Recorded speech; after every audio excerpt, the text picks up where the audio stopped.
সুপ্রিয় শিক্ষার্থীরা, কেমন আছো তোমরা? তোমাদের জন্য আজকে একটি গুরুত্বপূর্ণ ভিডিও নিয়ে হাজির হলাম। এটি হলো তৎসম শব্দ চেনার উপায়।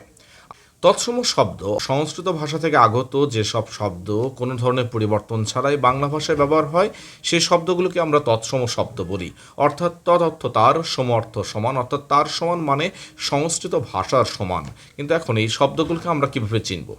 প্রথমেই বলে রাখি, সংস্কৃত শব্দ অর্থাৎ তৎসম যে সমস্ত শব্দগুলো রয়েছে সে শব্দগুলোতে দীর্ঘ ই অথবা দীর্ঘ ইকার, দীর্ঘ উ অথবা দীর্ঘ উকার, রি অথবা রিকার অথবা মূর্ধন্য বা মূর্ধন্য এই বর্ণগুলো অবশ্যই ব্যবহার হয়। অর্থাৎ আমরা যদি কোনো একটি শব্দের মধ্যে দীর্ঘ ই বা দীর্ঘ ইকার, দীর্ঘ উ অথবা দীর্ঘ উকার, রি অথবা রিকার অথবা মূর্ধন্য বা মূর্ধন্য এইগুলো দেখি, তাহলে আমরা খুব সহজেই বলতে পারি যে সেটি হলো তৎসম শব্দ। আশা করি তোমরা এই কৌশলটি ব্যবহার করে খুব সহজেই তৎসম শব্দ নির্ণয় করতে পারবে। ধন্যবাদ সকলকে।